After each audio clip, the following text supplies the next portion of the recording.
Olá, meus amigos do Open House Podcast. Estamos de volta aqui e agora a gente trouxe o melhor do DNA da arquitetura. Se a arquitetura paraibana tem um DNA, o DNA está aqui. É ou não é, Marquinhos? Exatamente. O responsável por um dos maiores empreendimentos do Brasil. Eu tô curioso aqui para perguntar. Grande Paulo Macedo, Luca Macedo.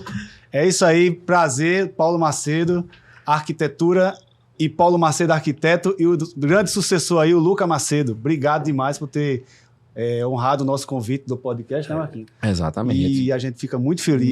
Nós aqui agradecemos, né? A honra de estar aqui com vocês e participar. Toda vez que quiser e precisar, estamos aqui.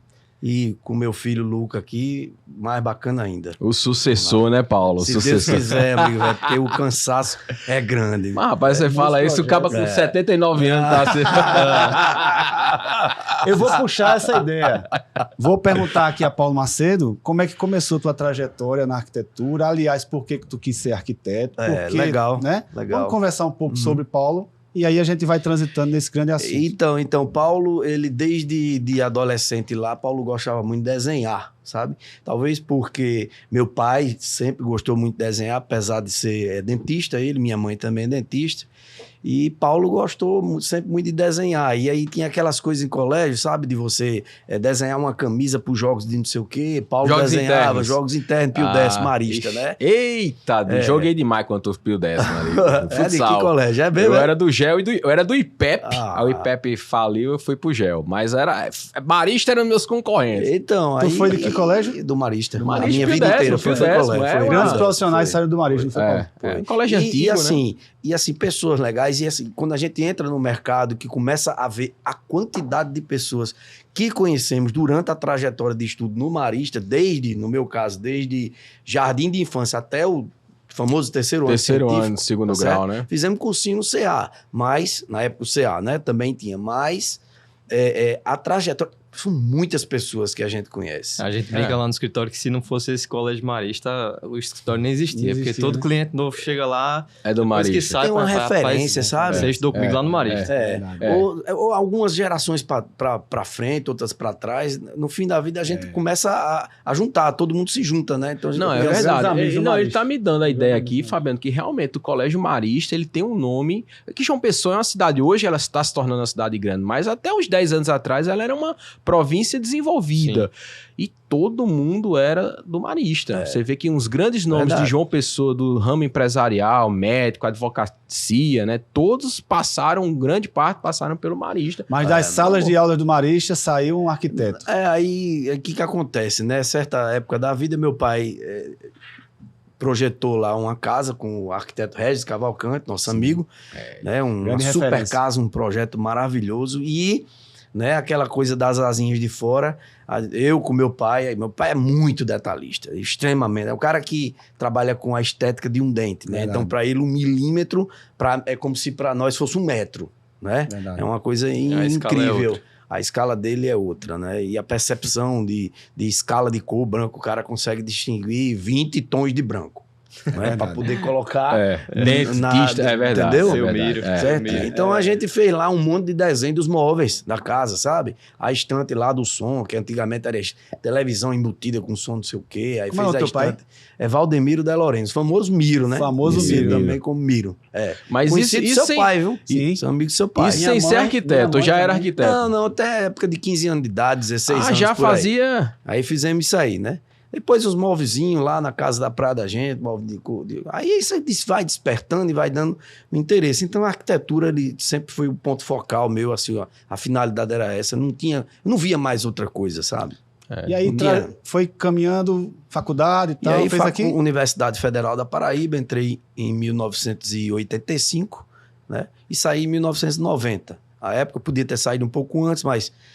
preferi dar uma estacionada em estágio, né? Sim. Me habilitar bem na coisa do estágio. E quando saí, em 90, na verdade, eu já tinha um escritório, Já tem um escritório. Saiu uma boa safra dessa época aí. Não foi? É, uma safra bacana, né? De pessoas comprometidas. E a gente teve bons professores também na universidade. Antigamente não tinha internet, era livrão mesmo lá, sabe? Lendo e vendo e aprendendo. E não tinha CAD, era desenhando. Né? AutoCAD, né? Que é o programinha. E bicicleta, dia de sábado, não tinha coisa de ir pra canto nenhum. Era, nem ficar vendo filme na internet. Prancheta, era bicicleta e obra. Prancheta. Pra olhar, né? Legal. Isso é verdade, olhando os projetos tá vendo aí, né, Lucas? Essa história é tão boa que eu já contei até para os colegas da faculdade, né? Aí sempre que eu tô fazendo alguma coisa, aí os caras chegam e falam, bicho, na tua idade teu pai pegava uma bicicleta e ia visitar a obra, pô. Por que tu não sai de casa pra fazer alguma coisa? A gente vai falar disso porque a gente quer saber se uma pessoa tem mobilidade para quem quer sair de casa de bicicleta e visitar os mas deixa eu perguntar a Luca aqui, tá? Teu pai fez lá o móvel da sala, tu fez o que? Da cozinha? Até podia ter sido, né? Assim, a história, em linhas gerais, é até semelhante, vamos dizer. Eu sempre vi muito meu pai trabalhando, sempre tive uma grande admiração. E, assim, às vezes...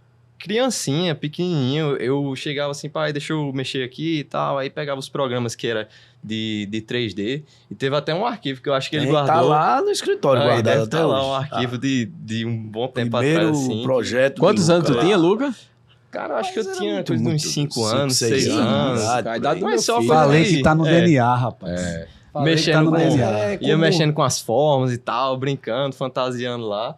Quando foi um pouquinho mais na frente, eu tomei esse gosto também por desenhar. Não sou um exímio desenhista, não sou aquele cara que você, poxa, esse cara tem o dom do desenho. É que tem uns caras na sala de aula que são perfeitos, meu amigo. O desenho da arquitetura, incrível, ele tem muito de técnica também, sabe? De noção de formas, de volumes e tal. Então você não precisa ser um artista, um grande artista. Né? Apesar que tem alguns que realmente dominam. Os desenhos do meu pai mesmo são fantásticos.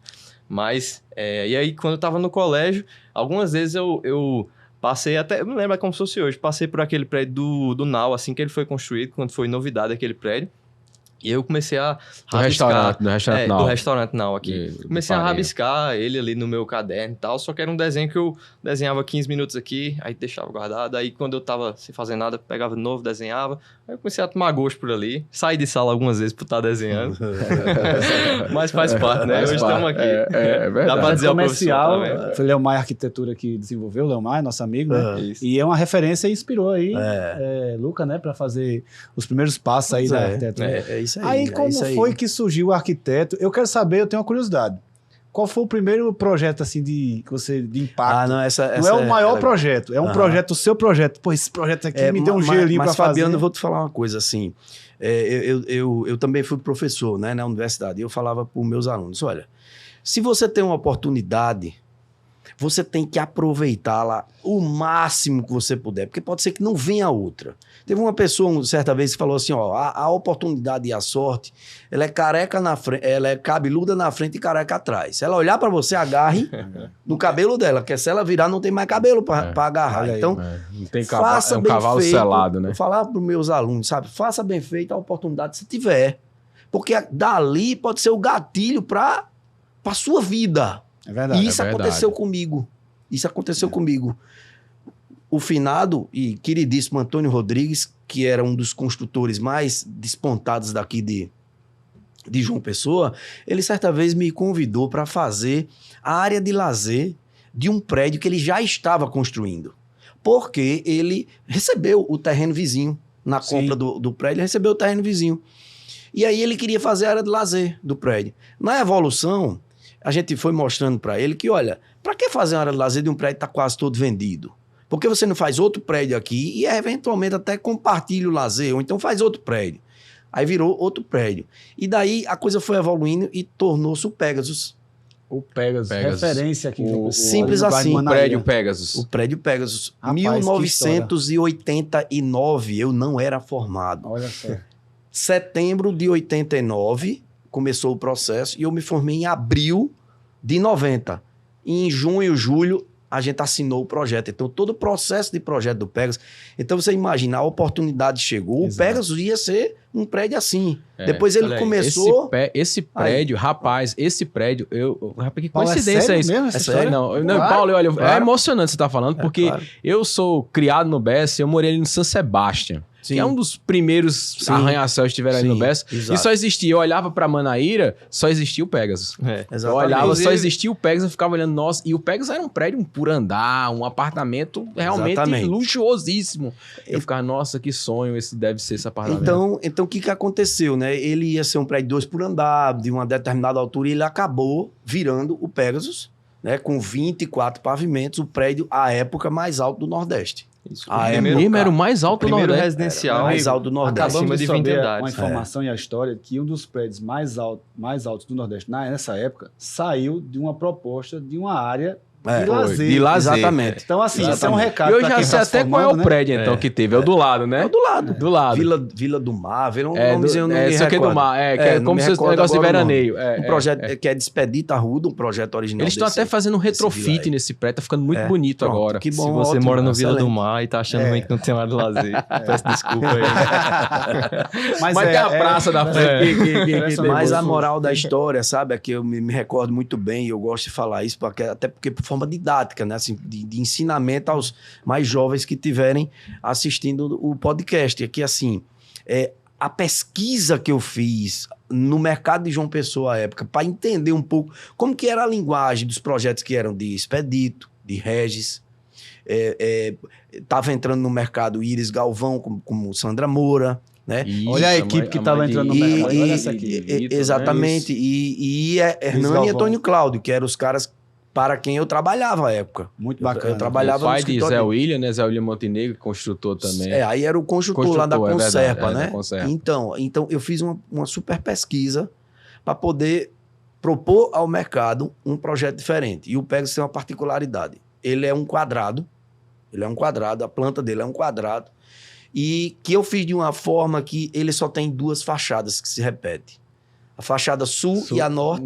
O sul e leste é a mesma fachada e a norte poente é a mesma fachada. A mesma fachada. Igualzinho, você não repara. É verdade. Então quem olha de 4 perspectivas tem 2 fachadas. É verdade. E se observar direito o desenho, aquele desenho destacado em cor diferente lá, é exatamente a asa do cavalo lá do Pegasus. Olha lá. Isso. Olha lá, ó. É a estilização das asas do cavalo. As 3 vermelhas. Eu sou a favor de que todo prédio tinha que ter uma explicação na entrada do prédio lá, dizendo qual foi a visão, qual a arquitetura. Não, mas eu sou assim, Paulo, quando eu tô com um cliente, né, um cliente no mercado imobiliário, eu sempre tô apresentando um prédio, um apartamento, eu sempre conto uma historinha assim. Ó, você vê que é o desenho, olha que legal. Eu procuro estudar isso. Às vezes o cliente não dá muita importância, mas tem gente que dá importância. Sim. E eu acho bacana, porque principalmente o artista, né, que o arquiteto, ele, além de fazer a questão técnica, ele também tem um pouco de artista. E ele coloca essa imaginação, eu acho muito legal, porque você vê que aquilo ali que você está comprando, que você está imobilizando o seu capital, é algo que foi pensado. Não é aquilo que é feito... vou fazer de todo jeito, a troco de caixa. Com esmero, né? Com certo cuidado. Cuidado. Pensado na qualidade, na beleza. Você vê que cada vez mais a quantidade de pessoas, de clientes, como você está colocando, que tem interesse, de fato, por essa parte, por saber qual é o conceito ali, qual é o lifestyle, vamos dizer, que foi pensado para quem vai habitar, quem vai passar por aquele empreendimento, seja ele comercial, seja ele residencial. Essa quantidade de pessoas, ela está crescendo de uma forma maravilhosa, né? Até porque o próprio marketing das empresas, das construtoras, das incorporadoras, ele vem batendo muito nessa tecla, né? Vem trazendo cada vez casos mais interessantes e tal, que vai fomentando tudo isso. Complementando, Luca, alguns clientes assim já nos procuram, por exemplo, para resgatar os desenhos à mão, a história do projeto e fazer tipo uma galeria no prédio. Uma galeria... vamos dizer, do histórico da criação. Você fala os clientes, os construtores, né? Os incorporadores. Os primeiros tivemos um caso recente agora. Então, isso eles pedem mesmo, né, Luca? Também vai falar dos pedem que, eu quero uma coisa aqui, tá aqui meu terreno, sei lá, 1.000 metros quadrados, eu quero, sei lá, eu quero lucratividade, VGV. Ou eles, faz aqui um projeto para a área. Eles fazem isso ou não, Paulo, Luca? Acho que tem um pouquinho de tudo, né? Tem um pouquinho de tudo, na verdade, né? A gente tem vários clientes, cada um tem seu modo de trabalhar, cada um tem sua forma de ver a vida, e tem alguns que são um pouco mais sentimentais, assim, vamos dizer, gostam muito do estado da arte da coisa ali, e tenta até chegar junto, né? Tem alguns clientes que participam mais do do processo de concepção, que quer chegar do lado, ter aquele momento lá de laboratório, vamos dizer, né? A gente fazer uma imersão no projeto e mexer a 4 mãos. E tem outros que preferem uma postura um pouco mais pragmática, que sempre vai ter um conceito, porque é uma coisa que parte da gente, de toda forma, né? Sempre vai ter, mas cada um em sua proporção. Porque e também, como a gente trabalha para mercado imobiliário, né? Então, você tem que também fazer um equilíbrio entre o VGV, entre o resultado. Sim, né? sim. No resultado financeiro. Né? No final é um negócio. É um negócio, é verdade. E a arte. Isso. De fazer um edifício que vai ser inserido numa paisagem urbana que as pessoas vão passar a achar bom, ruim, feio ou bonito. E assim, nossa maior responsabilidade é essa. A gente fica numa responsabilidade muito grande de inserir na paisagem algo que seja aprazível, que as pessoas gostem. E eventualmente, como a gente tem muito prazer em falar, assim, sem nenhuma coisa, mas assim, a gente fez Zarinha Centro de Cultura, que já vimos em rede social as postagens. O cara chega lá na frente do prédio, olha e tira uma foto e posta. Isso. Como a gente vai para qualquer canto, para a Europa e tal, e vê lá os edifícios, né? Esse é o estilo meio Boston, né? A gente vê muita arquitetura meio modernista. É uma arquitetura que a gente fez. Esse prédio, eu fiquei incrível. Falei a semana passada com o Chico, que é o esposo, marido de Zarinha. Esse prédio tem 18 anos. 18 anos. Tá temporal já. Aí foi muito legal essa semana. As esquadrias que aconteceu com a gente. Esquadria já é uma coisa remotada para o moderno, né? Exatamente. Isso aí foi o painel que nós fizemos para um concurso do IAB, inclusive fomos laureado aí. 2009. Né? 2009, prédio institucional, a categoria. Institucional. Projeto 2005, tô vendo aqui, ó. 2005 aí, ó. 17 anos e tá lá. Que tá lá. Sendo referência. E eles não fizeram nenhuma modificação. Intervenção, né? Nenhuma. Eu me lembro também são pessoas respeitáveis, eles têm respeito. Cuidam, né? Cara, também, isso. Né? Eu me lembro que antes no ensino médio ainda, na verdade, eu via esse prédio. Quando eu comecei a fazer, né, Zarinha, frequentar lá, eu vi esse prédio e no início, eu nem sabia, na verdade, que era projeto lá, né, do escritório do meu pai. E eu sempre admirei esse projeto. Sempre achei uma coisa muito legal. Tem isso, Luca? Tu tá, às vezes, aqui em João Pessoa, tá no lugar, pô, legal, pô, isso aqui é o projeto do Painho. Isso aconteceu algumas vezes. Isso aconteceu algumas vezes. Tem projetos. Fora assim, depois que eu passava a saber, eu ficava com orgulho, né? E quando eu vi meus amigos diziam, tu mora onde? Mora tal prédio. Esse prédio aí, projeto do meu pai. Agora, hoje é projeto do meu pai. Hoje orgulho, né, cara? É muito legal. 2022. Como é que tá o escritório de Paulo Macedo Arquitetura? Quantos arquitetos tem? Qual é a linha do escritório? Porque também tem isso, né? Tem escritório que vai mais para uma linha da arquitetura, vai para outro. Qual a linha que vocês gostam de trabalhar? Nosso trabalho, desde o início, ele direcionou-se. Assim, o mercado nos conduziu para o mercado imobiliário, né? Então, nós hoje... Mercado da incorporação, o mercado de incorporação, exatamente. Certo. Claro que nós temos diversos tipos de projeto, né? Vocês fazem casas também? Se a gente quiser, um cliente avulso, assim? Faz. Só que nós temos pouquíssimos projetos de casa. Se é que a gente é especialista em casa, não é verdade, sabe? Tem colegas que têm muita experiência com casa, Só né? os caras aí. Isso aí foi no começo da sociedade oficial da Paulo Macedo Arquitetura Limitada, a empresa foi fundada Vladimir, com Vladimir Luxes e João Pedro Mazaro, Pepeu. Nosso querido Pepeu. Nosso querido Pepeu. Legal, aí você foca mesmo na incorporação. Então, o mercado de incorporação é o nosso maior mercado. Apesar de nós temos projeto de universidade, nós temos projeto de clínicas diversos, temos projeto de hotéis, né? Tem projeto urbanístico, muita coisa também entrando forte. Tem uma ver que eu vou falar muito com você. Acho é uma coisa. Então, o nosso escritório é um escritório muito técnico, tá? Que foca, porque o projeto do mercado imobiliário, o projeto de um edifício desse é um projeto muito técnico, que tem que seguir um rito processual lá, né? Que você tem de execução, né? De projeto mesmo, de você ter composição com...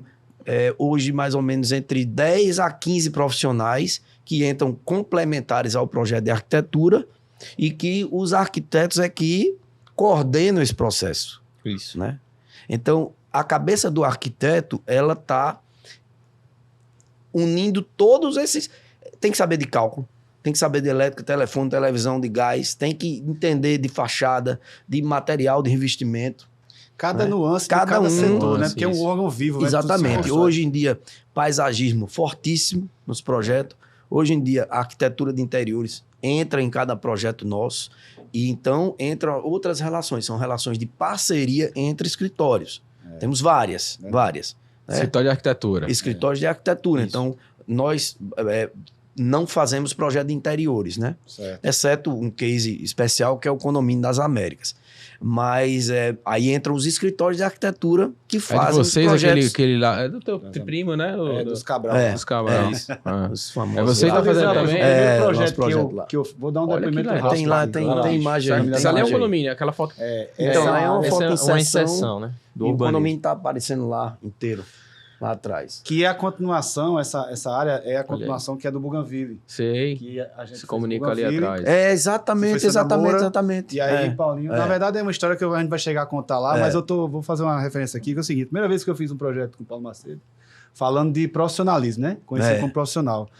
Ele fez um projeto num terreno do meu pai, e eu me lembro, isso eu tenho na minha memória, a primeira vez que eu fui na reunião dele lá, a preocupação dele, ele nos atendendo, falou, rapaz, é porque essa parede aqui tem que dar certinho os tijolos. Naquela época ele já estava com esse conceito, não tem que dividir, quebrar, porque quebrar é retrabalho, quebrar gera entulho. Pra você ver, ele falou isso hoje de manhã também. Tu tá entendendo? Então, assim... Num projeto de você? Não, todo dia fala esse tipo de coisa. É assim, sabe, Marcos? É a técnica que a gente tem que focar, porque o nosso foco é o cara, é o incorporador lá, entendeu? E é incrível como a construção civil é uma coisa manufaturada. É uma indústria, mas é uma indústria montadora. Ela trabalha com milhares de insumos. Milhares de itens para formar um entende? Então e não é robotizado, não. É manual, literalmente manual e humano. Ainda não é. Falando na nossa realidade. Ainda não é. Ainda não é, né? Tem muita coisa melhorou, muita técnica entrou, claro que sim. Verdade. Mas sabe, ainda hoje é o cara lá chapando a massa para alisar o reboco, entende? Aí na minha ignorância de 1990 e bolinha, sei lá quando foi o projeto, 95 eu acho, aí eu fiquei, por que esse arquiteto tá fazendo questão preocupado. De que telha, tijolo e tem que dar o número fechado, porque é mais fácil de fazer o ambiente, e quando o cara for botar o piso, não tem que cortar a cerâmica e tal. Aí foi que de lado, esse cara é diferenciado, porque esse cara tá buscando otimização. fazer as técnicas de racionalização, sabe? Tudo desenhando tudo. A planta é essa, agora eu vou passar para, naquela época, a prancheta, depois desenvolveu para mais. E assim, além de toda a facilidade construtiva, de fato, tem uma questão de sustentabilidade muito forte aí, né? De você evitar desperdício. A construção civil é um dos setores que mais produz. Isso. 30% do PIB brasileiro, 30% corresponsável com a construção civil. Muito forte, emprega muito. E aí você imagina os resíduos disso aí, né? É verdade. E você tem uma construção mais limpa, né? Mais organizada. Eu acho que esse entendimento aí parte muito do que a pessoa quer se mostrar como profissional e como, no caso aqui, arquitetos, né? O que é que o arquiteto vai fazer ou sair do escritório de arquitetura para contribuir com a cidade? Não é só pegar o projeto, pegar o contrato, entregar ali, o cara se vira para fazer. Mudou. Desde lá tem essa ideia, esse raciocínio, né? E eu acho que cada vez mais detalhadamente falando. Ele falou uma coisa, eu achei uma coisa bonita, que ele falou de fachada humanizada, né? Fachada viva. E realmente um prédio, quando ele realmente, ele não é... Não vou dizer que ele não é bonito, né? Porque às vezes é bonito pra mim, não é pra você, né? É muito subjetivo essa questão. Mas, de fato, ele influencia no bairro. Quando eu desci ali, às vezes, a Rui Carneiro, na minha época de escola, no ônibus, aí todo mundo falava, o prédio mais feio de João Pessoa. Aquele o mais bonito de João Pessoa. As pessoas falam, uma fachada, que é uma coisa que hoje é irrelevante isso, né? A gente trata mais... Mas eu acho legal. Eu sempre apreciei isso, eu gosto de artes, eu gosto de... Quando eu vejo um prédio assim, bem desenhado, eu vejo na hora, quando esse cara aqui, ele raciocinou. E eu vejo quando o cara só pensou realmente na lucratividade. E existe sempre um limite também, fugindo um pouquinho do assunto, mas tem a ver. Existe um limite entre a arte, de fato, no detalhe, na coisa simples, na coisa minimalista, e o exagero. Né? A ousadia, né? Às vezes a ousadia, né? A ousadia, no bom sentido, ela tem que existir, né? Sim. Tem que existir, que é aquela inquietação de fazer uma coisa diferente. Mas no sentido de enfeitar, né? A gente vê muitos casos aí também que o cara quando tenta demais, vai soltando coisa livre, quer se livrar logo do projeto e tal, joga um bocado de coisa e corre, mas a gente preza muito assim, pelo minimalismo. Dizem assim, não, fulano tá arquiteto, o cara viaja na maionese e aí o cara não sabe o que é que o cara quer implantar, mas eu acho que esse equilíbrio... O pessoal fala às vezes na obra, isso é coisa de arquiteto. Aí quando ele fala, isso é bom, cara, que é pensado, é projetado. Era pra ser, pelo menos. Não, mas eu pelo menos digo, isso é coisa de arquiteto, é bom, isso é bom. O cara dá a liberdade da criatividade, mas dialoga com os outros profissionais que estão ali para fazer acontecer o negócio. Claro. Não adianta fazer lá um balanço infinito e o cara rapaz, não tem como. E assim, dentro do universo dos projetos, existe temas, né, mais específicos. Você vai projetar um hotel, exemplo, você vai projetar um hotel boutique, exemplo, né? A arquitetura tem que expressar aquele tema, né? Ela tem que mostrar-se, né, condizente com aquele tema. Se você vai fazer um prédio mais popular, não por isso mais ruim, não é nada disso, mas ele tem que ter uma simplicidade construtiva, ele tem que ter um regramento de custo. Exato, até porque o público não consegue atingir se você usar um material de extrema... Não consegue, né? Então, esse equilíbrio saber onde tá pisando. Com criatividade, né? É aí onde a gente tem que buscar, né? Agora, eu queria transitar um pouco para pegar o conhecimento, né, e a experiência de Paulinho também, para a gente saber, assim, na percepção dele como arquiteto, uma cidade como João Pessoa, que fez agora 437 anos, agora em 2022, para onde é que caminha uma cidade dessa? Quais são, na tua visão, assim, os maiores gargalos, os principais gargalos de uma cidade que é histórica, uma das mais antigas do nosso país, e tem certamente coisas boas, por ser uma cidade assim, mas também deve ter diversas coisas que dificultam bastante. Como é a tua visão nesse aspecto? Então, é um tema legal, tema porque bom demais. É super amplo, né? Você falou aí, por exemplo, eu vejo João Pessoa hoje como a bola da vez de um turismo bastante forte. Eu vejo isso aí. Tenho conversado com as pessoas do trade turístico, né? Isso é eles comungam dessa opinião. Muita coisa boa vai acontecer aí. Eu tenho uns contatos com o pessoal das agências de turismo, o pessoal da BIH também. Então, muita coisa vai acontecer. Do Birô, né? Do Birô.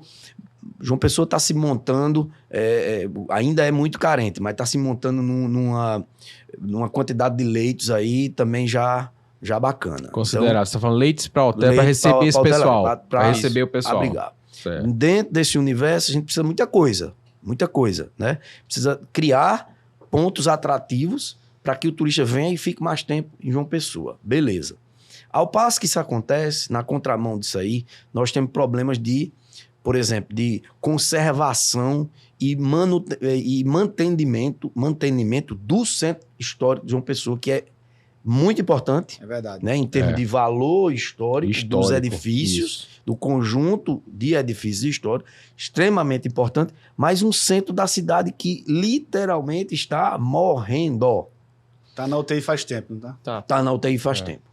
Né? Não é privilégio de João Pessoa só. Acho que o Brasil como um todo, mais João Pessoa, a gente olha no micronúcleo ali. Não tem a cultura de preservar, não tem a cultura de dar o uso. É uma coisa. Então, isso é um problema que atinge muito. A edilidade é que tem que tomar essa frente, né? Porque o empresário é muito difícil. O empresário o comércio vai onde tem venda. Isso. Onde tem pessoas.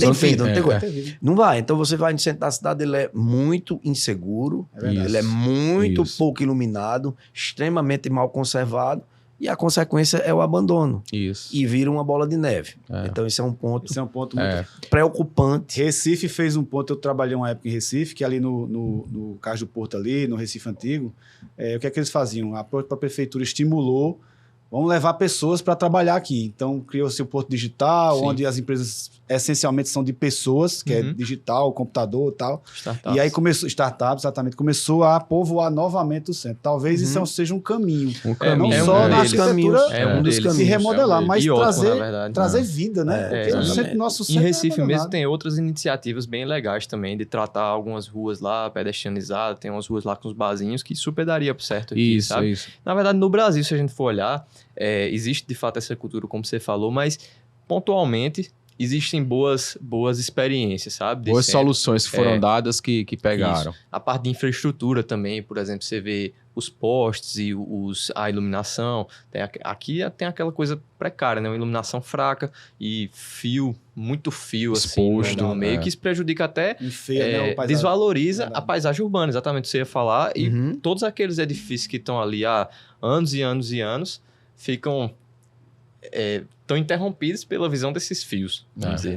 Mas isso é uma mácula, viu? Não é só, infelizmente, não é só de João Pessoa, não. Lá no Rio mesmo, eles agora, na época, porque o Rio foi uma cidade que ficou muito exposta, né? Copa do Mundo, Olimpíada, então eles tiveram que reestilizar o centro, porque o centro estava abandonado, literalmente. Sim. Aquela região do Porto, ali criaram os museus, os melhores museus hoje do Rio estão lá no centro da cidade. Então atrai muito turista, mas ainda você sente um pouco de abandono, porque realmente as pessoas, o comércio, ele procura onde tem vida, e a vida nas cidades, principalmente as litorâneas, é na praia. Há que se achar alternativas através de atividades que possam povoar isso, aquela região, nem que seja pontualmente, né? E começar a gerar vida, e isso aí vai a tendência a ter uma expansão. Tem que ter muito incentivo governamental. Isso. Né? Em todas as instâncias, municipal, estadual tem que ter um plano e federal. Você falou uma coisa, Paulo, que dê atenção a isso. Você falou uma coisa que pegou no gatilho agora, que realmente, no centro do Rio, agora, recentemente, com a gestão do Eduardo Paes, o novo prefeito, ele colocou já logo em votação a mudança do plano diretor do centro da cidade para permitir moradias, edificações de novas moradias residenciais, que até então só pode comércio, né? Teoricamente, o alvará sai para comércio. Conversar muito estreitamente com os órgãos de preservação do patrimônio, que são o IFAM, o IFAM é para nível estadual, e o IFAM e coisa, que são órgãos assim que colocam alguns empecilhos, restrições e tal, então tem que haver um equilíbrio aí de forças.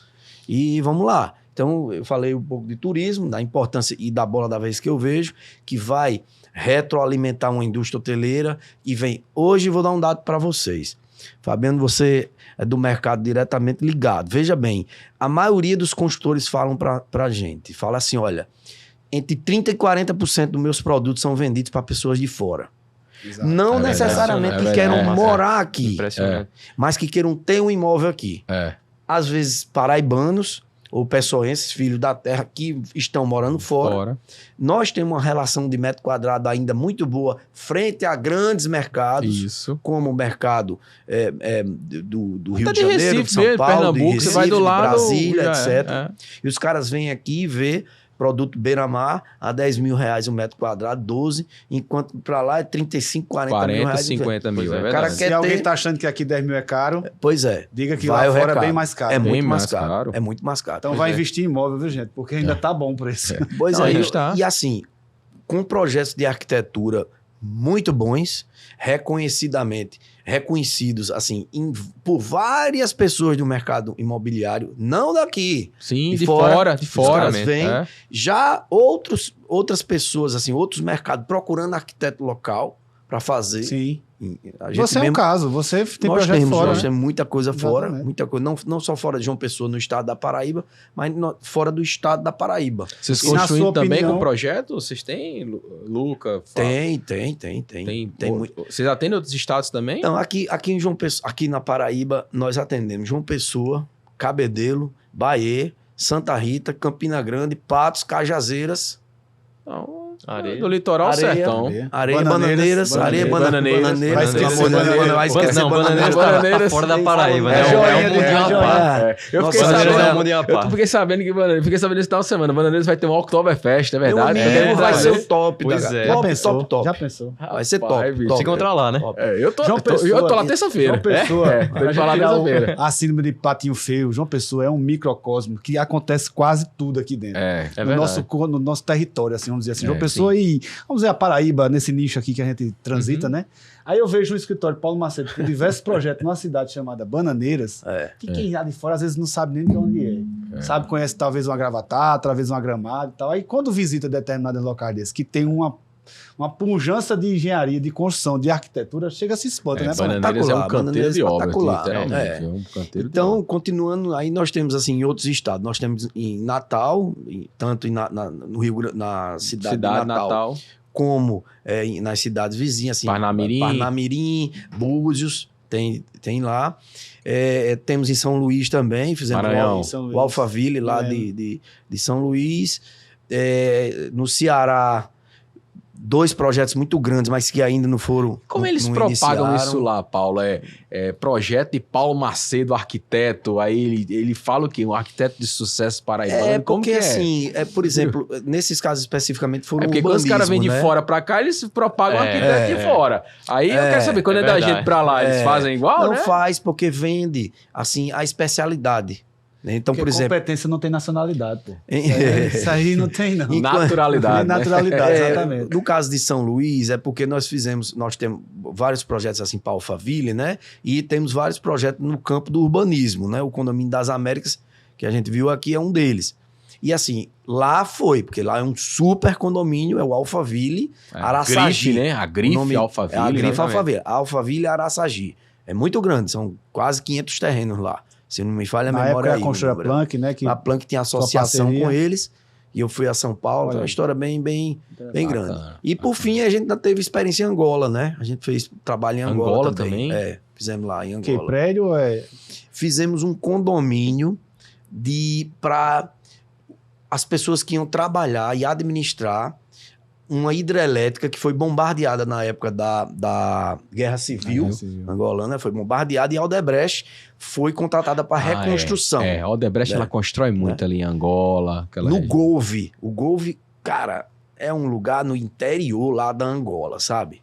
Que a história é engraçada demais. Eu peguei não sei quantos aviões e o último deles era de madeira, assim, dentro, de madeira. Caramba. Aquele de madeira de filme que a gente vê, sabe? Arquiteto trabalha é fácil, né? Rapaz... Já viajou com tudo, viu? Já viajou com paraquedas nas costas. Saco de feijão, saco de farinha com galinha, tava todo mundo lá dentro desse avião. Olha, é aquele mesmo, aqueles hélices lá, aquele bicho sabe, de Indiana Jones. Lá. Foi uma aventura. Uma história, viu? Fui 2 vezes lá. E de volta, assim, dessa pegada. Tem Paulo Macedo da Arquitetura 2 vezes lá em Angola. Uma experiência fantástica. Conheci os angolanos lá, que são... Conhece Angola, né? Você pronto aí, ó. Pronto, exatamente. Arantes é o cara.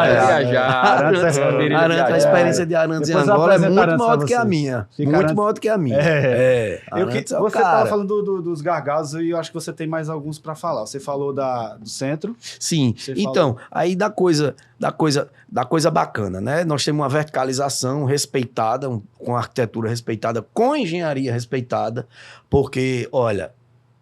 O segundo grande prazer nosso, né? Fizemos o Pegasus lá em 89, 90. E aí, depois de muito tempo, fizemos um outro prédio chamado Imperial Palace. Sim, Imperial Palace. Que é na mesma avenida do Pegasus, só que 2 quadras na frente. Um terreno com a mesma orientação, mesma localização. Um prédio com 10 andares a mais. E eu tenho todo esse estudo. Não sei se você já viu lá no escritório, mas eu tenho todo esse estudo comparando um projeto com o outro. Inclusive, eles têm referências... Foi da Planck, né? Foi da Planck. Foi dois. Inclusive, eles têm referências estéticas. Ela é bem parecida. Inclusive, era morada do jogador Hulk, viu? Era? Hulk morava lá? Já morou lá um tempo. Vamos fazer o corte. Tudo bem.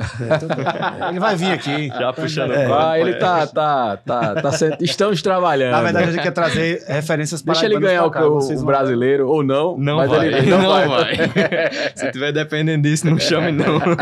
Imperial, o Pegasus com 24, o Imperial com 34, né? E aí, nós fizemos para os suíços o Tour Geneve, né? O que é o Tour Geneve? Eu queria falar. Exatamente, pronto aí, ó. Então, o Tour Geneve quantos andares aí? 54. Pavimentos, 54. Né? Pavimentos. Vamos agora deitar e rolar aqui, viu, Paulo? Porque esse projeto, eu briguei muito com o Eric. Porque eu comecei minha briga com o Eric ali no Tour Mont Blanc, ali atrás. Que é nosso também. É de vocês também. É de vocês. Ele chegou e falou, Marcos, quando você vai a Genebra, você vê lá, você vê o Mont Blanc. Aí depois... Não, você vai a Geneve, você tá lá na fonte e tal. Aí depois, quando você olha, você vê o quê? O Mont Blanc. Aí eu fiz, as montanhas do Mont Blanc. Ele disse, então, você vê o Mont Blanc. Então, Geneve, Mont Blanc. Eu falei, legal. Você faz isso. Ele fala isso aí. Esse aí é o Mont Blanc, né? Foi o desafio Mont Blanc, né? desse Tour Geneve aí? Conta um pouco. Bom, esse daí é o Mont Blanc, tá? O Geneve é o seguinte, então esse pessoal é um grupo suíço, né? Nós já trabalhamos para alguns grupos de fora, né? Os estrangeiros, e não é fácil trabalhar com estrangeiro não, sabe, pessoal? Não é fácil. O raciocínio é diferente. Eles outra cultura, né? É outra cultura, outra forma. É outra história. Aprendi muito com eles e acredito ter ensinado muito também, principalmente a tentar que esses caras se abrasileirem um pouquinho. Se adaptassem um pouco mais, porque fica tudo mais fácil. Né? Ele sofreu muito no Mont Blanc, né, Paulo? Ele sofreu muito. Ele dizia... Ele chegou a uma época... Na época eu tinha um imobiliário ali em Tambaú, ele saía chamando porque ele não estava conseguindo rentabilizar o empreendimento e realmente o empreendimento ele é muito bom. São 4 suítes, 300 e poucos metros. Um empreendimento muito bom e barato. E aí ele começou a fazer pessoalmente com os corretores que tinha, né, relacionamento na época e disse, cara, por que não vende? O que está acontecendo? E a gente, Eric, primeiro, você é estrangeiro. Então, esse é o primeiro ponto. Segundo ponto, você tá aí há 6 meses, você não sobe uma laje. Então, segundo, todo mundo reclama. E ele me justificou item por item, sabe, Paulo? Eu falei, terceiro, você tá vendendo isso aqui como nascente, seu terreno é norte. Ele, como assim é norte? Aí eu provei pra você, só você ver o stand aqui, o sol tá batendo agora à tarde. Então, assim, é norte, é de nascente norte. Mas, na verdade, a testada dele é norte. Exatamente. E aí, então, assim, aí... Eu aprendi com ele, que ele disse, Marcos, eu tô 5 vagas de garagem livres para cada apartamento. É verdade. Eu tô fazendo um prédio para baixo. Eu falei, cara, é verdade. Né? E a questão do terreno... Que o desafio da engenharia. E assim, e ele entrou no mercado, era um cara... uma grande construtora que mexeu com muita gente aqui. Tá? Isso, é verdade. Ele quebrou paradigmas e quebrou parâmetros. Verdade, verdade. Parâmetros, né? Mexeu com o ego também de muita gente. Mexeu demais da conta, sabe? Foi. Então, muita gente se voltou contra ele, contra a empresa e falando mal e etc. E a gente conseguiu manter uma relação bacana, né? Com vários parceiros e vários engenheiros que saíram, vários era muito rotativo. Eu lembro que o engenheiro dele era pegar de outra construtora, ele ia pra lá, depois era outra, depois era outra. Mas a gente conseguiu passar e o Mont Blanc hoje é um carimbo. É isso aí, de qualidade. O Nordeste é bacana, as pessoas começaram a acreditar. Não, o Geneve. O Mont Blanc foi o primeiro que eles lançaram. Isso. Foi a chancela deles. Depois então, que hoje o público que mora aí no Mont Blanc é um pessoal, né, de aquisitivo, é uma referência, é legal. E assim, é uma escultura urbana, né? Verdade. A gente vê um prédio Não, são 2 torres, ele explicou. Você tá em Geneve, na Fontana, quando você olha para trás, você vê as montanhas Mont Blanc, que de fato é o prédio Mont Blanc. Isso é legal, né? Pelo menos eu curto. Foi desafiador isso aí, né? Foi muito grande, inclusive um dos primeiros que entrou com essa pegada, de fazer o paisagismo fora. Sim. Entendeu? Então, acho que é de Benedito, né? Não. Esse paisagista, olha, me foge o nome dele agora, sabe? Mas era um cara francês que morava lá em Natal. E eu recebi esses desenhos todos à mão. Caramba. E ele não tinha a instrumentação de CAD. Tá? A gente é que teve que converter, cadear tudo, né? Fazer o desenho em CAD de tudo. Nossa. Mas ele sempre presente, tá um cara super legal.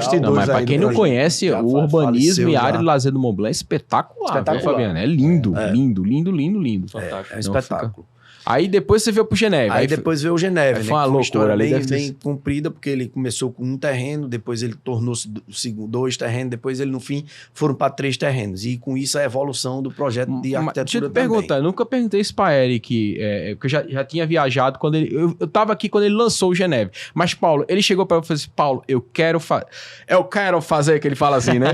Eu quero fazer o prédio mais alto, sei lá, do Brasil. Ele falou isso ou não? Ou aquilo ali foi acontecendo com. Não. O que foi acontecendo foi que, assim, quando você tinha... Primeiro você tinha um terreno. Então, aquele potencial aí é 3, índice 3, né? Então, a área do terreno multiplicado por 3. 2.500 metros vezes 3. 7.500. 7.500. Aí, juntou mais 2.500. Virou 15. Juntou mais 2.500. Viraram 21,5. Caramba. 1.000 metros quadrados de área, construção de VGV. VGV é só aquilo, não conta área comum em VGV, não conta subsolo. Aquilo que é vendável, né? Aquilo que é vendável. Então é um projeto que seguramente tem 27, 28 mil metros quadrados de construção. Isso não é brincadeira. Não, ali tem apartamento de 2 quartos e 200 metros quadrados. Aí eles eles vieram com uma pegada completamente diferente. Eles queriam fazer isso aí. Eles queriam fazer 160 metros com 2 quartos, né? 3 suítes com 240 metros quadrados. Eles queriam atender um público diferente. Diferente. Até porque o empreendimento ele tem uma proposta diferente também, né? Eu acho que ele foi o primeiro que teve completamente empresarial, comercial... Uso misto, 3 usos lá. Isso aí. Então, a pegada deles é, olha, nós queremos atender a um público que já está resolvido na vida. Sim. Né? Que tem, exemplo, um filho, qualquer coisa assim, mas o foco não era esse. Tanto é que os quartos não são grandes, as coisas são, mas a área de social do apartamento é bem bacana. As varandas são gigantes. Era esse aí. Tinha alguns apartamentos até que tinham uma jacuzzi. Uma jacuzzi, lá com a pele na esquina, na curva do projeto, é uma jacuzzi em cada apartamento lá. Então, o primeiro desafio foi legislação, porque a gente podia no local residência, podia comércio e podia serviço, mas não podia todo mundo junto. Olha só. Então a gente provou, fez defesa, foi lá no CDU e tal, Conselho de Desenvolvimento Urbano. Se comunicam. Tem isso, as entradas não se comunicam. É verdade. Para poder provar e pleitear na prefeitura um prédio inteiro, né? Coisa de uso misto. Uso misto, né? Bora, fizemos uma super apresentação e o projeto foi aprovado no CDU, então voltamos para a prancheta e tocamos o barco. Que, inclusive, o fato dele ser um uso misto é uma das coisas que, sim, particularmente, eu tenho mais admiração no Turgenev, porque faz com que ele seja um edifício que não praticamente, 100% não tem muros. Você passa por lá, o edifício não tem muros. Você tem, na pior situação, você tem um grande jardim. 10 metros de gentileza urbana. Um grande jardim urbanizado, com paisagismo. Na sua cabeça, assim, para explicar, o que seria gentileza urbana? Gentileza urbana é a gentileza que o incorporador dá e faz para com a cidade. Ele dá parte do empreendimento para que a cidade usufrua. Simbiose entre o público e o privado. Então você tem ali 10 metros de quê? De jardins que a calçada vem, entra no jardim, depois volta, depois sai, aí tem um lago, tem uma árvore, tem um banco. Ou seja, um projeto privado, mas você cede para os moradores daquela comunidade, vai lá, usufruir um pouco daquilo, né? É um exemplo de gentileza urbana, não é? Isso. É um exemplo. A gentileza urbana tem um conceito super amplo, ela tem gentileza provoquei urbana... a pergunta, porque às vezes muita gente fala gentileza urbana e tal, a gente não sabe o que é. A gente quer dar um pouco qual é o significado disso para o cliente final, vamos dizer, né?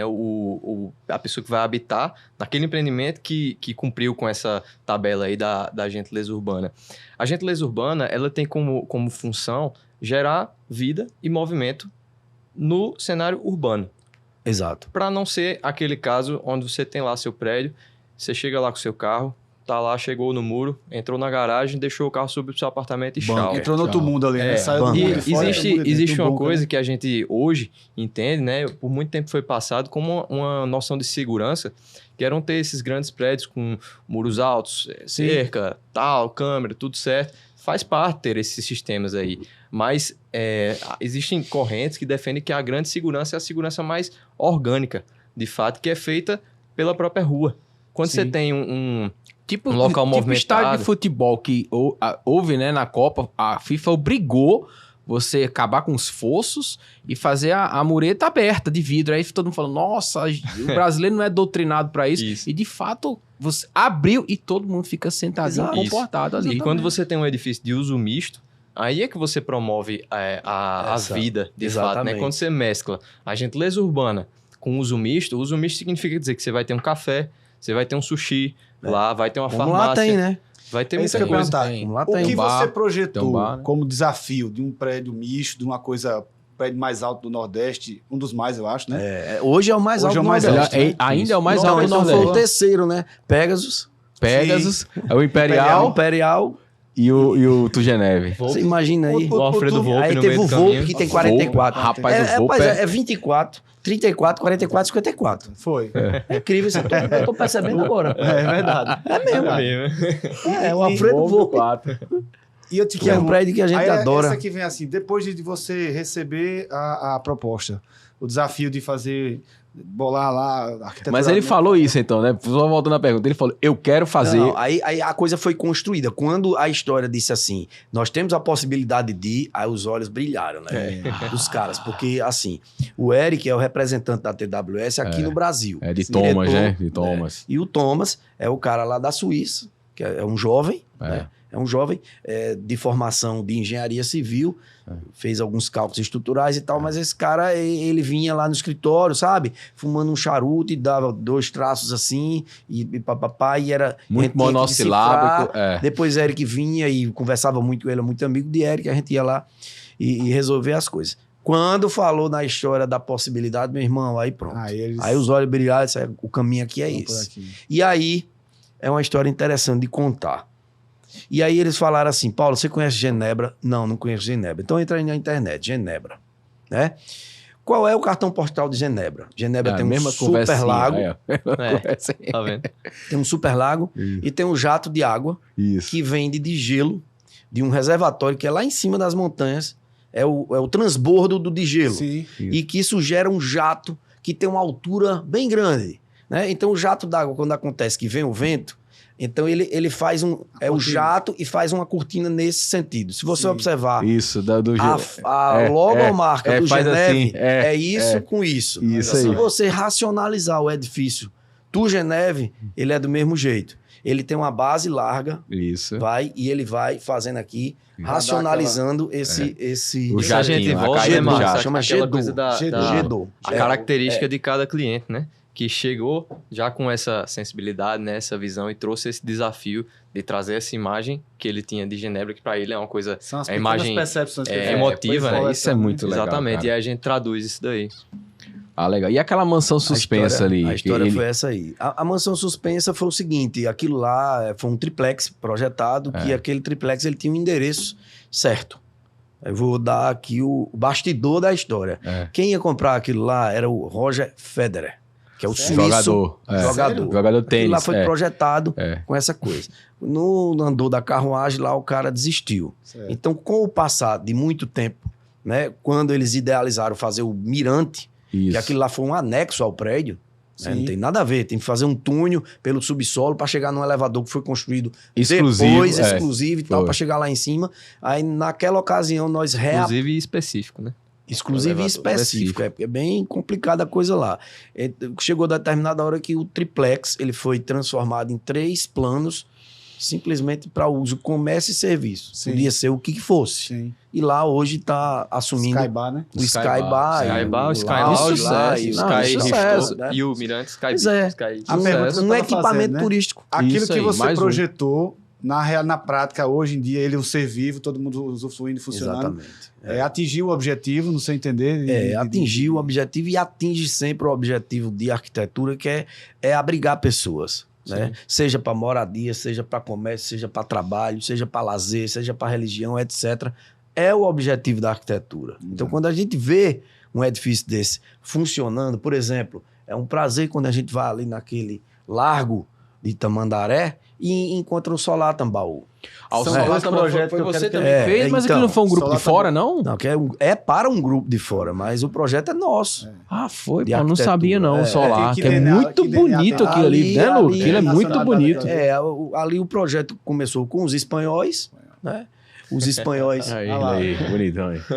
Engraçado que ele só faz prédio grande, né? Ele Não, e em áreas de extrema, mas só gosta de projetos grande, só sai grande, né? Essa área, eu lembro que isso aqui era a área mais desejada de João Pessoa, isso aí. Era o metro quadrado mais... É massa, só erraram no modelo aí, né? Começou com os espanhóis, eu fui 3 vezes à Espanha, entender como os caras faziam lá, vi tudo e tal, inclusive aspectos estéticos, e finalizou com os angolanos, né? Os angolanos compraram a empreitada inteira, a gente fez algumas alterações e esse é o edifício. Deixa essa imagem um pouquinho aí. Puxa vida, é uma coisa fantástica, sabe? Eu queria te perguntar, teve diversos desafios, porque eu conheci algumas conversas, bastidores, pessoas que são da área de engenharia, parceiro nosso, amigo nosso, comentam, cara, a gente teve coisa diferente, fachada, esquadria, fala um pouquinho assim, porque eu acho que esse é um case bem interessante. Não, a primeira coisa é o seguinte, nós fizemos uma interatividade bastante grande com a prefeitura, tá? À época, o Luciano Finado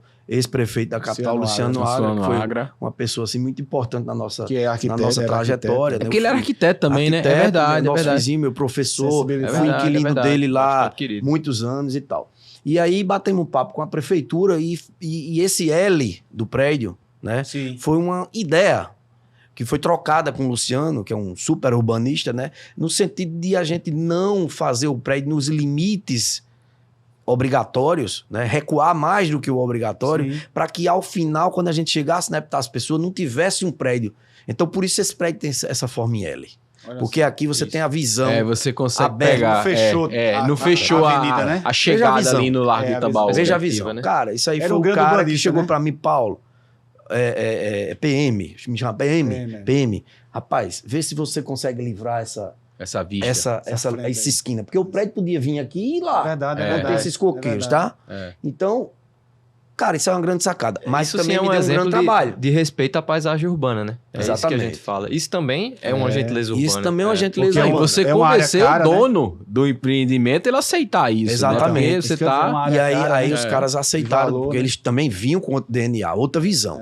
E aí me deu um trabalho fantástico, que é, cara, se eu não posso ocupar essa porção aqui, o prédio vai ficar em L, eu tenho que condensar todo o prédio em L. Então isso foi um desafio de respeitar essa tangente e chegar ao máximo que o terreno podia ocupar em termos imobiliários. Tendo um equilíbrio também, a limitação para que o resultado do empreendimento fosse positivo. E, na verdade, como ele é uma quadra única, né, nós conseguimos provar na prefeitura que o melhor era jogar as calçadas para dentro do edifício. Então, existem os pontos de captação nas esquinas, tá certo? Que levam o transeunte, o pedestre, para dentro do edifício. Então, ele caminha pela sombra da pela laje. Frente das... Então, é uma mais gentileza urbana. Mais gentileza urbana. Então, é um cartão postal. Ó, veja a responsabilidade de fazer um edifício imobiliário na mais requintada localização da orla marítima do estado da Paraíba. É verdade. Inclusive, a gente não pode dar muito spoiler aqui, mas tem coisa boa chegando aí, né? Opa. Tem uma coisa com esse DNAzinho aí. Aonde, Lucas? Fala. É o seguinte, ó. Ele ia dizer agora. É o seguinte, ó. A gente falou do solar, é um prédio todo branco, com nuances todas brancas, com texturas todas brancas, com arquitetura atemporal. A gente falou de Zarinha, que tem 18 anos de idade. 17 anos de idade, tá lá o prédio. É todo branco, com detalhes brancos, com nuances, não sei o que. A gente falou do Volpe, que é um prédio de 44 andares, tá lá. Todo branco, tá, não sei o que. Não falamos, mas tem o Tambaú Flex Home, perto do Boi Bumbá, por ali e tal. O flatzinho, né? O branquinho. Exato. Gigante também. Todo branco, nuance, não sei o que. Agora vem o outro, o gigante da praia, que vai ser todo branco. O Davi. Não sei o que. Tá quase falando. Porra, diz aí. Já chega. Não, perto da praia. Perto do Meg Shop.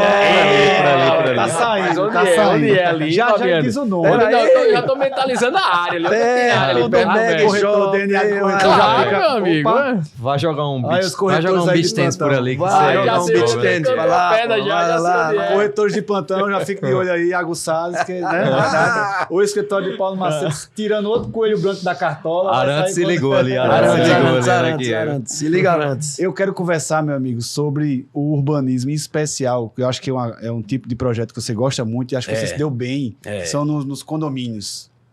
Me fala um pouco dos condomínios que vocês desenvolveram lá. Acho que o Luca teve a oportunidade de participar de alguns segmentos aí. Que você falou lá atrás. Nossa trajetória dos condomínios começou há muitos anos atrás com os bosques, né? Bosque das Orquídeas e Bosque das Gamilheiras. Uma empresa imobiliária de Natal, a Comax, uma empresa que me ensinou bastante. Na época, Luca nem pensava sobre isso aí. Natal, né? Comax. Uma empresa de Natal, pessoas seríssimas, né? Um histórico maravilhoso. Tem o financista, tem o engenheiro e tem o filósofo lá. É muito bacana. E aí fizemos o Orquídeas, depois o Gamileiras. Na sequência, o Bosque de Intermares, que abriu, né? Projeto premiado aí, inclusive. Pronto, o Bosque das Orquídeas. Bosque das Orquídeas aí. Não, esse condomínio é maravilhoso. É um conjunto, né? Na verdade, tem que sempre tratar como uma cidade dos bosques. São dois condomínios. Hoje, totalmente ancorado já, né? A coisa já toda viabilizada, né? E eu sei que teve um desafio, porque vocês tiveram que alterar um pouco o passeio urbano. Teve, porque, exatamente, né? Outra gentileza urbana. Conta um pouquinho. Uma gentileza urbana lá atrás. Influência nisso aí teve também? muita influência. Ele, à época, era o secretário de planejamento. Nós tínhamos 40 hectares. 40 hectares. E esses 40 hectares, assim, em termos urbanos... Não existia aquela rua ali, não. Não existia. Então, a gente não podia até um heliponto ali no meio que 40 hectares. Perfeito. Como murar 40 hectares? Travava a cidade toda, sabe? Aí, Luciano Agra, secretário de planejamento, com uma supervisão de urbanista, que ele verdadeiramente era, porque faleceu, infelizmente, mas ele chegou, sentou conosco e falou, olha, a gente não pode travar a cidade, a gente tem que criar aqui. Fizemos um super mapa da área urbana, estudamos o trânsito conjuntamente com a equipe dele e definimos o traçado da avenida Gentileza Urbana. Verdade. Então você chega lá, cara, foram 3 hectares subtraídos de 40. Quase 10%. Subtraído de 40 um ótimo exemplo. Para quem não é de uma pessoa, vai imaginar, mas da onde, né? Dos melhores bairros da cidade. Mais valorizado. Mais valorizado. É o condomínio, acho que mais... Ele e das Américas, os condomínios mais valorizados do mercado. É um ótimo exemplo do poder público em simbiose aí com a iniciativa privada, chegando junto para agregar de fato, né?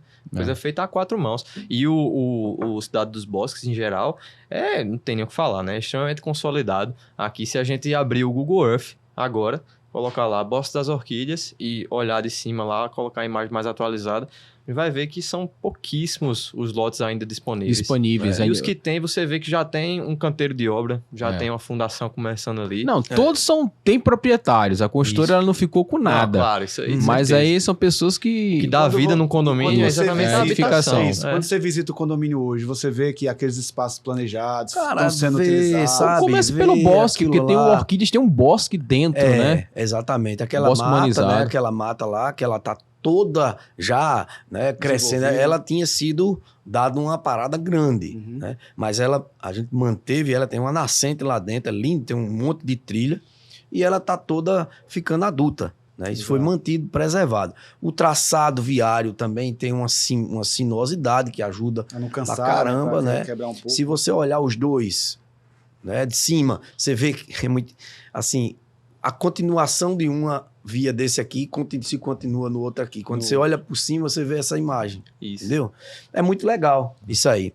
Bom, aí esses condomínios, eles abriram um caminho para o nosso escritório começar a se especializar em urbanismo, né? Eu, particularmente, eu acho muito bonito os projetos de arquitetura e urbanismo, assim, nesses condomínios. Dos condomínios. Aí veio o Alphaville, né, que nós fizemos parte do Alphaville. O Alphaville também é daqui, aquele da Boissol? O Alphaville daqui da Boissol, nós fizemos parte dele, uma parte dele. E fizemos o Alphaville de São Luís, aí veio Areia, fizemos Quintas do Lago em Areia, o condomínio. Bosque de Intermares, que também é da mesma empresa Ecomax, né?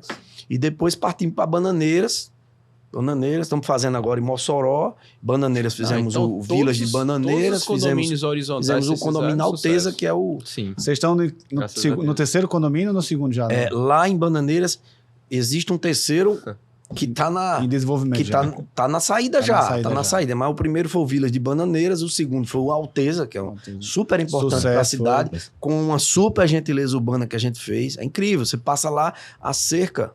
O limite da propriedade era assim, a 50 centímetros do meu fio. Iniciativa lá do Conserpa, né? A gente recuei 4 metros o muro, quase que os caras me engolem, mas hoje você passa lá a população usando o passeio público com iluminação, com jardins, com passeio público decente, com um banquinho, etc. E uma coisa tão diferente, o pessoal chega lá e tira foto. E ganhou, passa lá, entrando nos condomínios, e ganhou da prefeitura o reconhecimento oficial através de um ato lá da Câmara dos Vereadores e tal. O condomínio ganhou isso aí. Então, é muito. E o urbanismo é uma escala diferente, né, cara? Não é uma escala de um edifício, é uma escala de uma cidade. A Alteza são quantos hectares?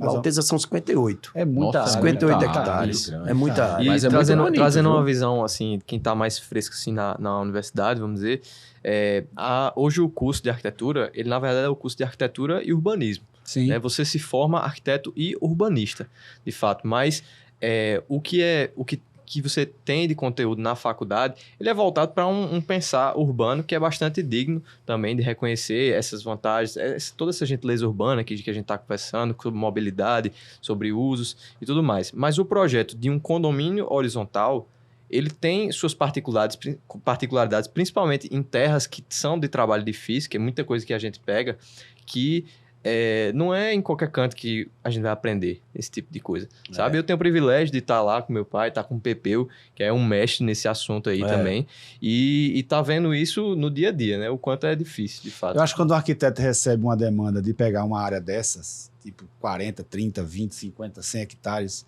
o cara, pô, é um verdadeiro presente, né? Porque o cara se joga lá dentro e começa a fazer possibilidades, sabe, Fabiano? É muita possibilidade que há, sabe? A gente tem aqui por trás do Orquídea Gamileira, já na avenida, tem um novo aí que tá estourando também no mercado, da inclusive, você vê como as coisas são.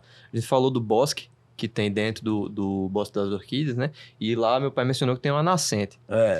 Nesse condomínio que a gente está trabalhando, da Pacto, existe um laguinho lá que é justamente fruto dessa nascente. Continuação dessa nascente. A preservação dela fez surgir... Exatamente. A água vai, corre e perpassa todo esse novo condomínio, criando novos cenários lá. Então é quase que você falou, um projeto vai complementando o outro. Lembra que ele tá falando aqui nos bastidores? Pô, o Rio faz parte da cidade, vamos dialogar com ele. Bananeiras tem mais um outro aí que tá saindo, e em Bananeiras aí vai ter o gigante, que são somente 120 hectares. Isso aí é somente... Ele tá quebrando a cabeça lá. E demanda pra todo mundo isso, né, cara? Fazer. Os arquitetos do Paulo Macedo estão quebrando a cabeça. Aí tem que entrar o urbanismo ligado ao comércio, né? Isso, ao mobiliário, ao mercado.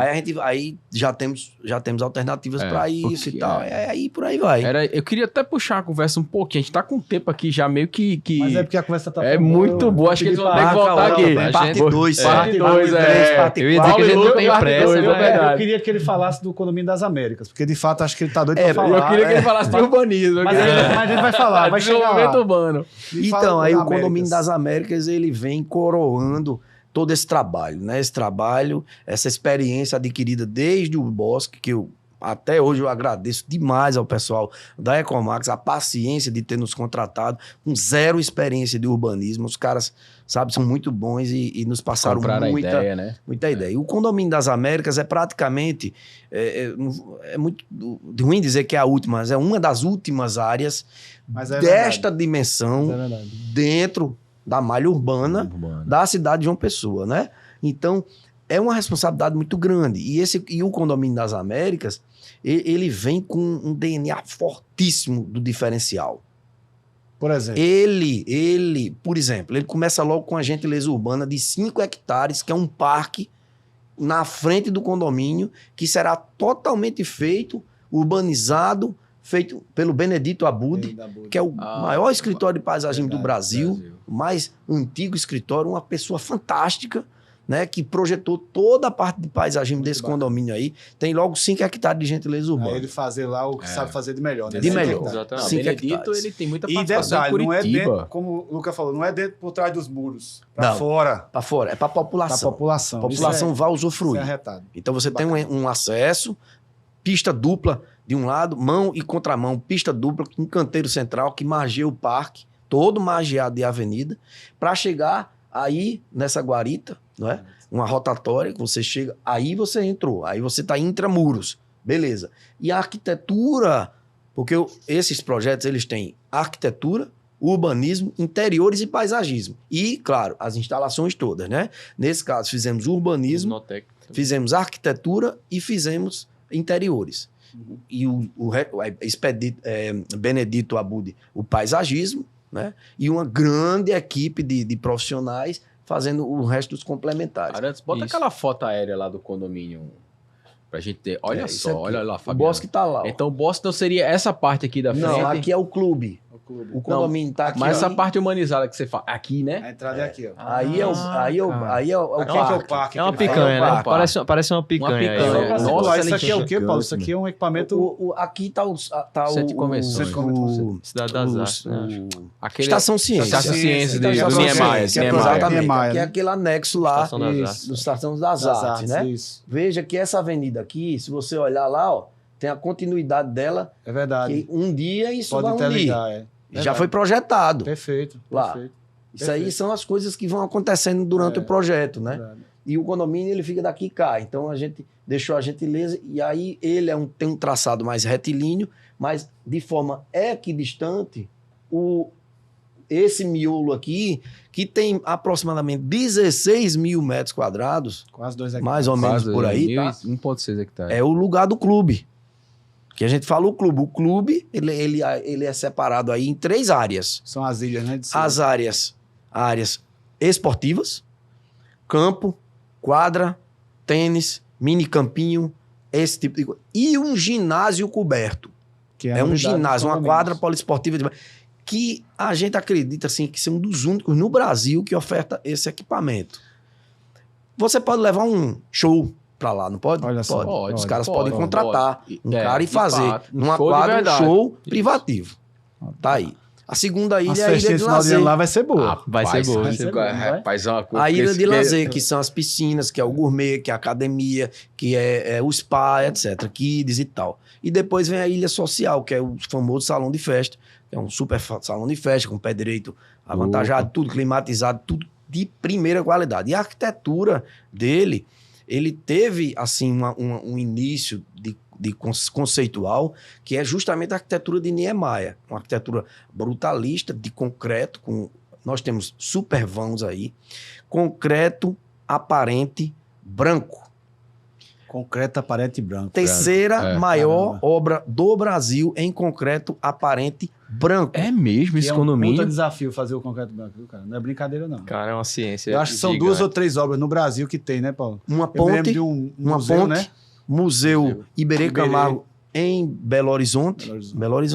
E essa obra é a terceira maior obra de concreto branco do Brasil. Na realidade, é a primeira privada. Exatamente. Porque tem duas eu acho que sim. Também não posso também dizer que é a primeira só privada, mas Fabiano, eu vou te falar uma coisa, cara. Olha, você vê a forma maravilhosa, linda, né? Você vê a ferragem, me chamou a atenção. A ferragem já toda feita, montada, aí ia para Recife e voltava galvanizada. Vem dessa cor aqui, ó, desse parafuso. É verdade. Brilhando. Eu tive lá. Brilhando, a coisa mais linda do mundo. O concreto, tiveram 1 ano de pesquisa para achar exatamente a forma. Cor. Não a cor, a forma, a plasticidade dele ideal para que ele desse uma desforma perfeita. O traço, né, também. O traço. É porque como ele é aparente, tem um aspecto dele, como é que ele fica fantástico. No final. É uma obra assim, e vale que vale a pena ressaltar, né? Porque tem uma arquitetura, conhecer. mas por trás tem quem? Tem toda uma parte técnica de engenharia, né? E os conceitos de arquitetura, né? A simplicidade, são os pórticos que fazem a arquitetura. É uma arquitetura muito honesta, né? Acho que a gente pode dizer. Cada material ali, ele tá com suas próprias características no lugar que ele deve estar. Nada é mascarado e nada é por acaso. Nada é enfeitado. Existe um refinamento por Total. ser o projeto muito para frente do seu tempo e utilizando materiais que são nossos, vamos dizer assim, né? O concreto, a madeira, o aço, aqueles pavimentos os pavers, os blocos, e essa questão também da sinuosidade das ruas, toda essa arborização, paisagismo forte, que é o nosso, né? A infraestrutura que a gente tá falando lá do centro, dos fios e tudo mais, lá, isso não existe. Não tem, né? É tudo subterrâneo. É subterrâneo os fios, né? Muita energia solar, sabe? Esse clube todo, ele é quase que autossuficiente. Através de painéis solares. O próprio mobiliário urbano que é utilizado, os postes, é tudo fantástico. Esse tal desses Cabral, cara. São os demais. São uns Cabral. Excesso, toda regra tem excesso. Essa área em particular, porque era uma área única, né? E eu me lembro que na época meu pai, que tinha nossos primos, né? E aí a gente desenvolveu aquela área para poder viabilizar, porque os domicianos, como ele fala, né? Que é os primos. Mas vocês foram pioneiros. Vocês foram pioneiros na ocupação daquele espaço urbano. Né? Na primeira parte dessa fase urbana que existe exatamente. Né? Não, e a cidade hoje ela só vai crescer para lá, né? Não tem mais como ela vir mais para cá. Hoje as pessoas já olham, na verdade, para aquela área, né? Porque antes ninguém olhava de fato como uma possibilidade. Via mais como eu vou pegar BR ali, vou viajar, vou por ali. Mas eu fiz assim questão de colocar o ponto, porque pelo seguinte, não é na questão de vaidade, mas a gente falou aqui de suíço, de angolano, de espanhol. Aí você tem pessoas paraibanas. É verdade. Eu me lembro que o Domiciano falava assim, rapaz, isso aí vai ser um empreendimento, um condomínio e tal. Vai chegar a hora dele. Domiciano, ele tem essa visão. Aí se associou com o irmão dele, Bill, com a família toda. Exatamente. A gente fez a parte, organizou a área junto com meu pai, Lorival, aí parte dela a gente criou um condomínio, ele deixou uma parte também muito bacana, aí escolhe o projeto de Paulo Macedo, da arquitetura, o grupo dele aí, faz, e desenvolve uma gentileza de 5 hectares, né, mano? Não é, cara, é paraibano, é uma coisa que vem daqui. Eu falei isso para outro convidado nosso aqui, até o Wilson falou, me diga uma coisa, engenharia paraibana, não precisa vir ninguém de fora, não. Aqui a gente tem. Então ele vai chegar aqui e vai citar certamente diversos arquitetos colegas. Ao contrário, ele falou que daqui a gente tá levando muito. Tá levando, cara. Então, assim, esse podcast que é genuinamente paraibano também, assim, tem orgulho de falar e convidar pessoas aqui que, pô, a gente é da Paraíba. Muito bem, Fábio.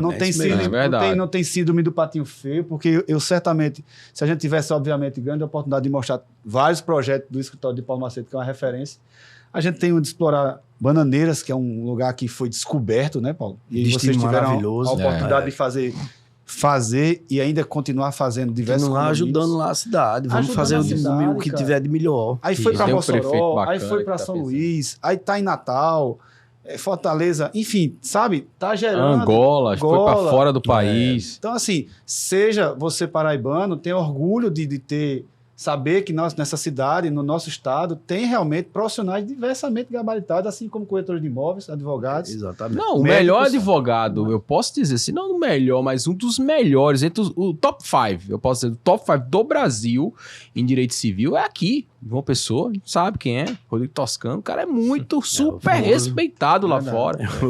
Né? É um parceirão nosso da parte imobiliária.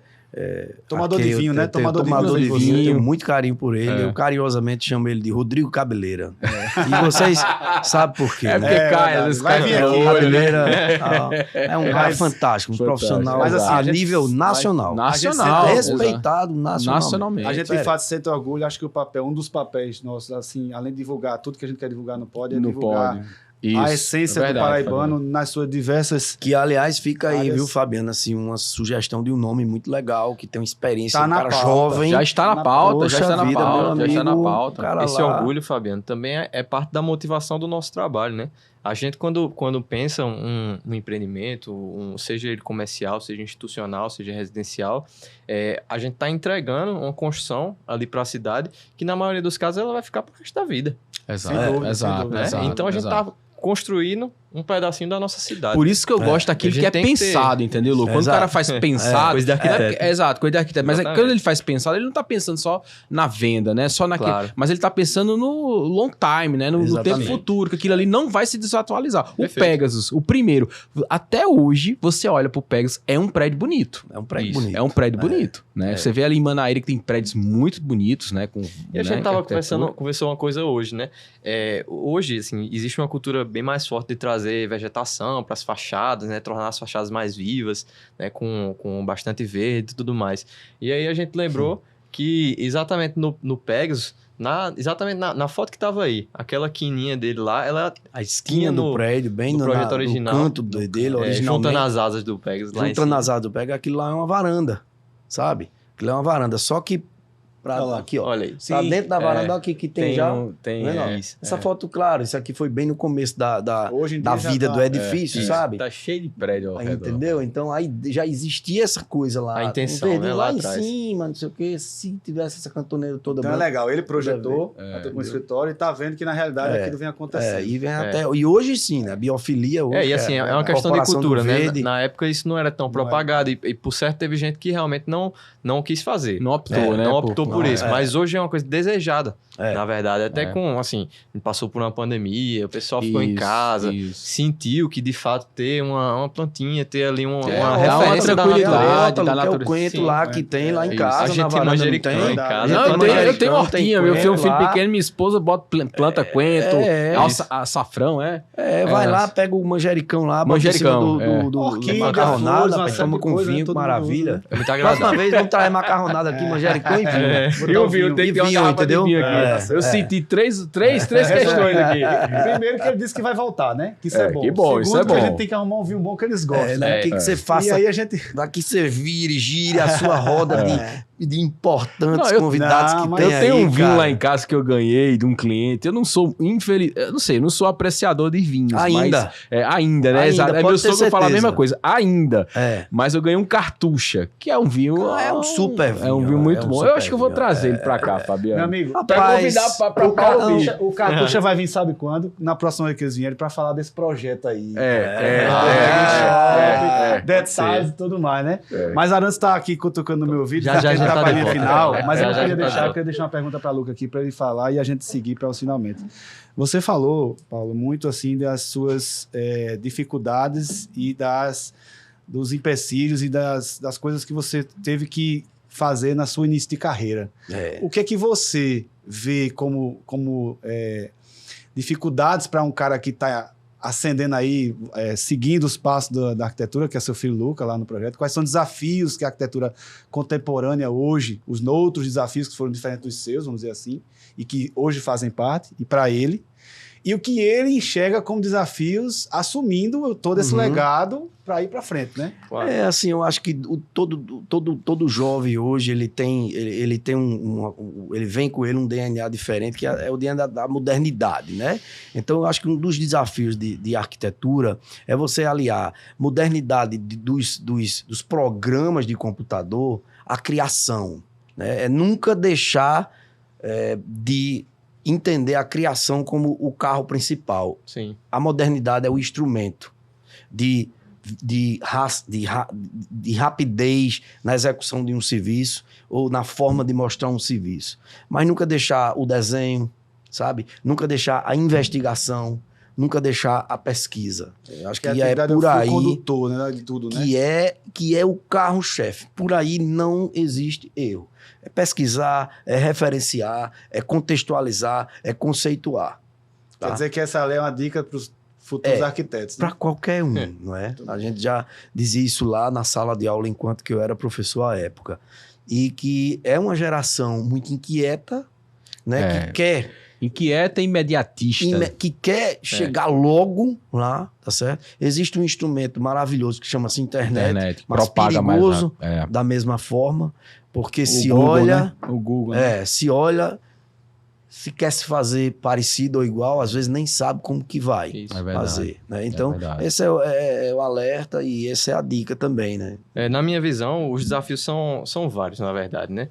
A gente que sai da faculdade, a gente sai com uma imagem das coisas, num cenário muito idealista e, muitas vezes, ideal, de fato, né? Então, a gente tem sempre que trazer tudo isso para esse presente, como chama, né? A nossa realidade. Então, a gente tem que... É nosso papel também, meu como jovem também, sobretudo, tentar sempre implementar as boas práticas, né? Tentar se aproximar ao máximo do ideal, né? E um outro desafio é que a gente tá numa fase de mercado de João Pessoa que, pela pujança que a gente tem aqui no mercado imobiliário, no geral, existe uma exigência muito grande hoje por parte tanto do incorporador quanto do cliente final. Do mercado consumidor. Do mercado consumidor, ele não quer qualquer coisa mais. É verdade. É importante isso que você está falando. É verdade. Muito bacana, Lucas. O sarrafo está lá em cima, né? Exatamente. O nível de exigência está alto. Não, que a coisa é séria. Não, mas é porque eu tô vendo a concorrência de vocês, que acho que para eles, pro incorporador e pro arquiteto, porque eu tô vendo quase um prédio em João Pessoa, ele tá igual aqueles de Dubai. Tá balançando, porque eu vejo que vocês estão se atualizando, melhorando, né? A arquitetura se evoluindo mesmo. Isso. É muito bacana. E principalmente, assim, os empreendimentos que a gente tem a condição de fazer parte, né, são sempre empreendimentos importantes. Então, assim, para mim que tô chegando, vamos dizer, né, sou cria aí desse mercado e desse nosso trabalho, é muito importante corresponder a todas essas expectativas, né? E muitas vezes agarrar pequenas oportunidades que a gente tem ali, né, que aparecem, e me mostrando, né, no bom sentido da palavra, claro, e provando o trabalho. Né? Porque o trabalho sempre vai ser é uma coisa que está sendo... Isso. E outra coisa, a arquitetura paraibana, como vocês falaram, né? Ela não deve nada em canto nenhum. Eu vejo praticamente que a nossa cidade ela é contemplada com diversos projetos. Isso. Né, mano? E assim, não só arquitetura de edifícios, de edificações, mas inclusive arquitetura de interiores, arquitetura paisagística. Temos excelentes profissionais. Isso. Diversas arquitetas, né? Que tem muita gente daqui, cara. Tem gente daqui fazendo apartamento em Miami, pessoal. Pois é. Fazendo apartamento em São Vocês Paulo. tiveram inserção aí em outros locais. Fizemos lá, Miami também, né? O Café Imobiliário. Nosso amigo Zanotti e Carnicelli. Que vão vir para cá, já está confirmado. Vamos gravar conosco já. Porque são base de conteúdo muito boa, né? São muito pessoas bacanas. São viagens que vocês trazem, assim, refresca a ideia, a criatividade. Então, é o investimento na profissão também, né? Eu fiz o Café Imobiliário Lisboa, veio um foco de trabalho, como que aqueles caras fazem uma requalificação de edifícios antigos. E agora Lisboa ela flutua, né? Tem o antigo e tem o moderno. E tem o moderno. O foco da gente foi mais o antigo lá, como que os caras fazem para ressuscitar aquilo ali. Ressuscitar os edifícios, né? E o nicho de mercado que é aquilo lá. Mas também, por outro lado, fui lá para Miami. Né? Lá para Miami, imersão lá, cultura. De olhar projetos, assim, de conhecer prédios com 4 garagens de carros por andar. Por apartamento. 4 apartamentos por andar, um em cada quadrante, no meio um círculo com elevador que gira. Caramba. E vai botando o carro aqui nas gavetas.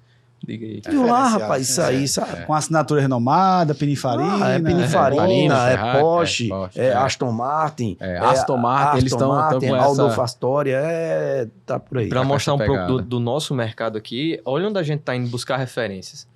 Sim, há um tempo atrás, a gente falava de... Claro que tem todo o seu mérito e continua sendo uma referência, mas a gente falava de São Paulo como se fosse um mundo completamente diferente, muito lá na frente, né? Isso. Hoje a globalização, as coisas estão muito mais aproximadas, né? A gente tem um mercado aqui muito aquecido, com profissionais de excelência, como a gente já falou várias vezes aqui, e a gente faz questão agora de estar buscando referências. Não, o pessoal vem buscar aqui, Luca. Isso. O pessoal de lá, do Centro-Oeste, Sul-Sudeste, vem buscar aqui inspiração aqui da gente. Legal.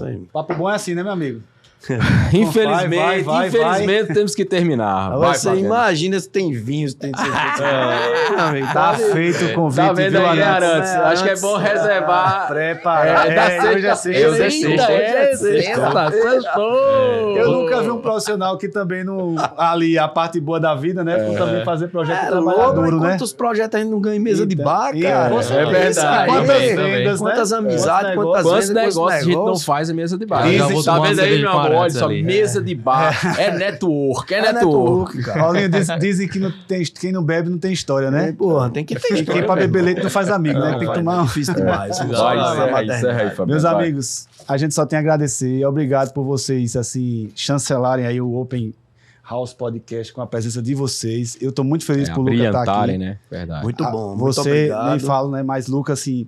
Foi entusiasta, eu vou levar meu pai, vai ser bacana e tal. Desde o início a gente conversando. Hoje eu sou convidado. O convidado foi ele aqui. Só se for. Só tem muito orgulho ter vocês aqui, paraibanos. Nós é que agradecemos, né, Luca? E desejamos, assim, todo o sucesso do mundo, toda a explosão aí do podcast de vocês, que tragam excelentes profissionais de todas as áreas, porque é muito legal conhecer as histórias, né, das pessoas. Agora vão falar bem da gente, tomara, né? Espero. Pessoal, obrigado. Eu quero desejar a todos sucesso nas empreitadas de vocês no projeto, no escritório de vocês, né? E dizer que o Open House Podcast tá aí, né? Tá aí, galera. Então, marca aí no sininho, clica lá no sininho no nosso canal no YouTube, Open House Podcast. Nos siga no Instagram, Open House Cast, né? Esse nome chique e bonito. E sigam, marca a gente aí e segue, enfim. Jabazinho aí, ó. Hoje foi Paulo e Luca Macedo. Isso, e foi show. E você vai vir os próximos logo mais. Inclusive, @Paulo Macedo Arquitetura no Instagram. Isso aí. Vai, faz o jabá. Faz o jabá aí. Tem que ter, rapaz. Mente jovem é assim. Tá certo. Acompanha lá que vai sair coisa legal. Quem quiser ver o projeto lá do Beach Tennis que a gente tá falando. Muito bem. Uma hora vai aparecer lá. Valeu. Muito bom, pessoal. Grande abraço para todos vocês.